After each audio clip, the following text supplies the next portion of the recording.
술이 몸에 안 좋은 건 저도 압니다. 아내와 엄마는 늘 걱정을 합니다. 건강 생각해서 술 좀 그만 마시라고 합니다. 세상 사람들도 말합니다. 술은 백해 무익하다고. 아니 초보 그런데 초반에 저는 매주 금요일만 기다립니다. 아버지와 술잔을 부딪히는 날이기 때문입니다. 남들이 보면 철없는 아들이라고 할지도 모릅니다.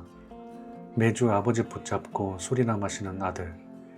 그런데 우리 부자에게 술은 조금 다른 의미입니다. 백해 무익이 아니라 백해 유익한 치료제였습니다. 저희 부자가 처음부터 이 술잔 앞에서 웃을 수 있었던 건 아닙니다. 오히려 20년이 넘는 긴 세월 동안 저희는 서로에게 가장 어색하고 아픈 존재였습니다. 어릴 때 아버지는 지독한 아들 바보였습니다.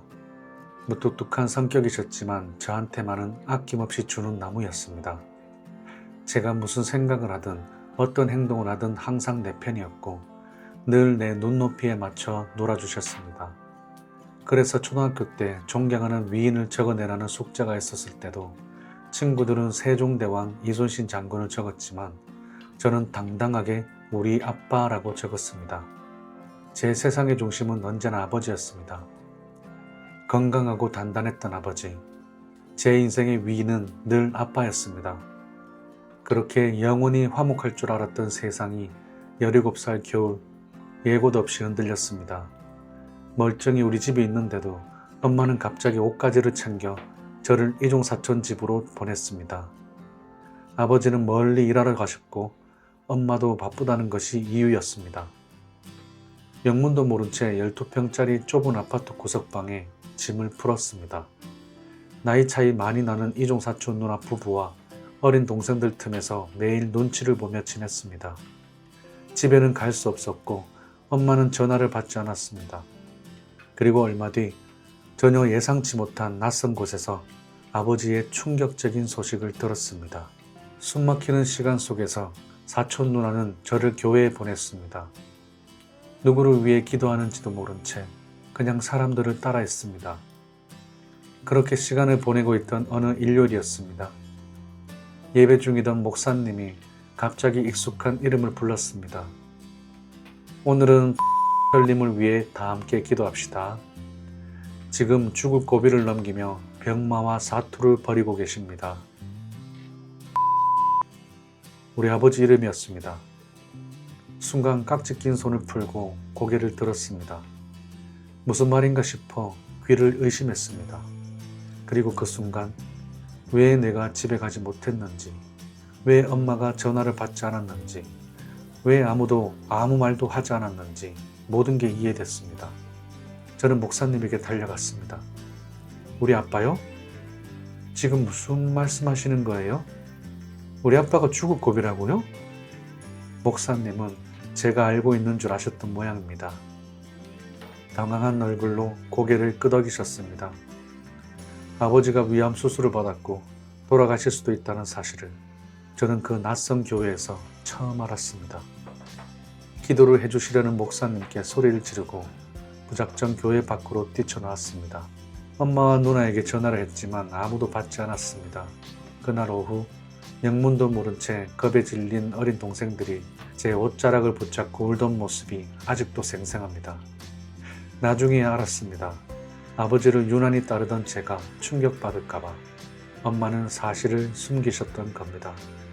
그때는 화가 났지만 지금은 이해가 됩니다. 엄마도 엄마가 처음이었으니까요. 얼마나 무서웠겠습니까? 며칠을 졸음 끝에 찾아간 병원. 8인실 병실에 들어갔는데 저는 아버지를 찾지 못했습니다. 아무리 둘러봐도 평생 운동으로 다져진 체격의 우리 아버지가 보이지 않았습니다. 엄마는 슬픈 눈빛으로 조용히 한 환자를 가리켰습니다. 자세히 보니 머리카락은 다 빠지고 뼈만 남은 낯선 남자가 누워 있었습니다. 그제야 알았습니다.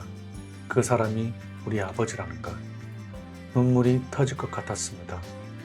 하지만 차마 아버지 앞에서는 울 수 없었습니다. 괜히 아버지가 더 힘들어질 것 같았습니다.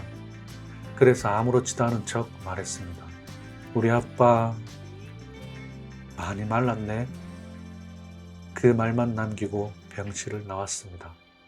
문이 닫히는 순간 저는 바닥에 주저앉아 태어나서 가장 서럽게 울었습니다. 제발 살아만 계셔달라고 빌고 또 빌었습니다. 다행히 이미 훌륭한 의사 선생님을 만났고 아버지는 기적처럼 살아나셨습니다. 수술이 얼마나 잘 됐는지 병원 홍보용이긴 했지만 지역 신문에도 실릴 정도였습니다. 하지만 퇴원 후의 집은 늘 얼음판 같았습니다. 항암 치료를 받고 온 날이면 아버지는 화장실 바닥을 구르며 토하셨습니다.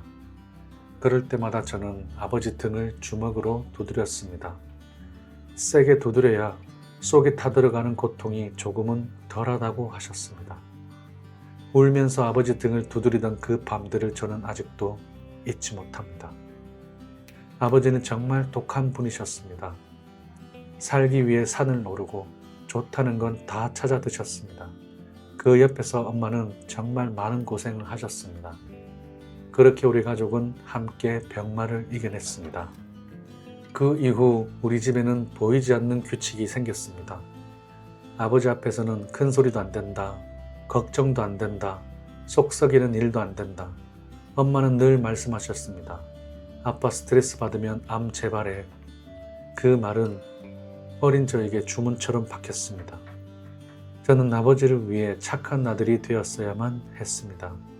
그런데 이상했습니다. 아버지를 사랑해서 조심했는데 이상하게 그 조심스러움이 우리를 조금씩 멀어지게 만들었습니다. 아버지도 예전 같지 않았습니다. 죽을 고비를 넘긴 뒤라 그런지 예전처럼 장난도 많이 치지 않으셨고 저는 커가면서 괜히 말수가 줄었습니다. 제가 사춘기라 그런지 우리는 서로를 너무 아끼면서도 아무 말도 하지 않는 부자가 되어갔습니다. 제 억눌린 사춘기는 밖에서 오토바이를 타며 거칠게 쏟아냈습니다. 그럴수록 더 착실하게 공부하고 더 잘해드렸어야 했습니다. 하지만 저는 그러질 못했습니다. 그게 저였습니다. 서로를 너무 아끼느라 정작 속마음은 한마디도 나누지 못한 채 그렇게 세월이 흘렀습니다. 성인이 되고 제가 가정을 꾸린 뒤에도 그 거리는 쉽게 좁혀지지 않았습니다. 엄마는 아버지가 늘 감정을 숨긴 채 혼자서 술을 드셨다고 합니다. 지나온 인생에 대한 후회였을까? 외로움이었을까? 말없이 혼자 잔을 비우시던 아버지의 뒷모습을 생각해 봤습니다. 지금 생각해보면 아버지도 그랬던 것 같습니다. 가장이 무너지면 가족도 무너질까봐 힘든 내색조차 하지 못했던 사람. 죽을 만큼 아팠다는 기억도 돈을 많이 벌지 못했다는 미안함도 혼자 술잔에만 조금씩 따라버리고 계셨던 것 같습니다. 그런데 어느 날 그 모습이 너무 외로워 보였습니다.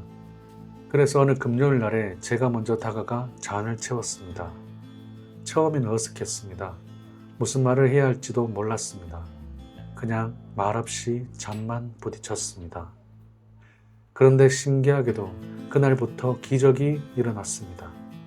맨정신에는 절대 하지 않던 이야기들, 숨겨두었던 속마음들, 그 모든 것이 술잔을 타고 흘러나오기 시작했습니다. 세상 사람들은 술이 건강을 해친다고 합니다. 맞는 말입니다.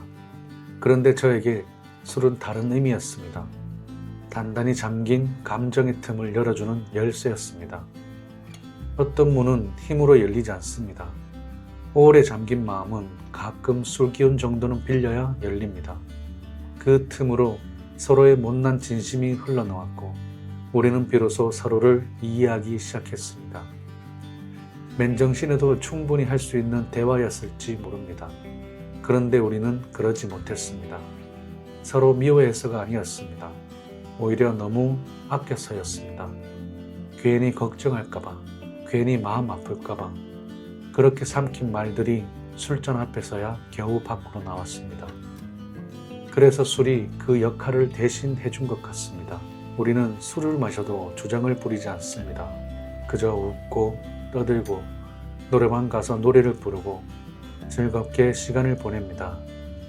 금요일 밤 아버지와 술잔을 부딪히는 시간만큼은 세상 부러울 게 없습니다.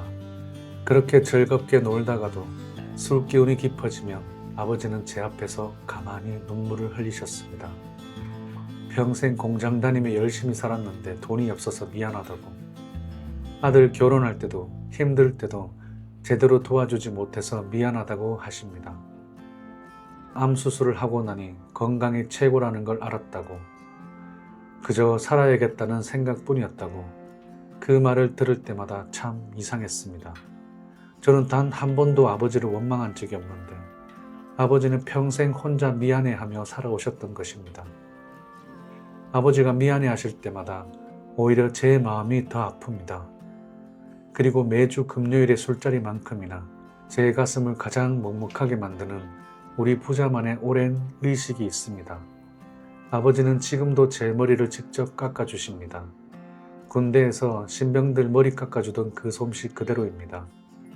거울 속 아버지 모습이 예전보다 작아 보일 때마다 가슴 한쪽이 저려옵니다. 언제까지 저 손으로 제 머리를 깎아주실 수 있을까? 그런 생각이 들 때면 인생이 참 짧다는 걸 새삼 느끼게 됩니다. 그래서 저는 다음 주 금요일도 기다립니다. 술이 좋아서 마시는 건 아닙니다. 아버지와 함께할 이유가 필요했을 뿐입니다. 술 한잔하며 웃고 노래방에서 목이 쉬도록 노래도 부르고 시시한 농담도 하며 시간을 보냅니다. 언젠가 이 모든 시간이 추억이 되는 날, 그때 조금 더 함께할 걸, 그런 후회만은 남기고 싶지 않습니다. 그리고 제 머리도 오래오래 계속 깎아주셨으면 좋겠습니다. 여러분에게도 혹시 소중한 분이 계신가요? 부모님일 수도 있고, 친구일 수도 있고, 배우자일 수도 있습니다. 그 사람이 좋아하는 것이 내가 평소 좋아하지 않는 것이라도 딱 한 번만 함께 해보세요.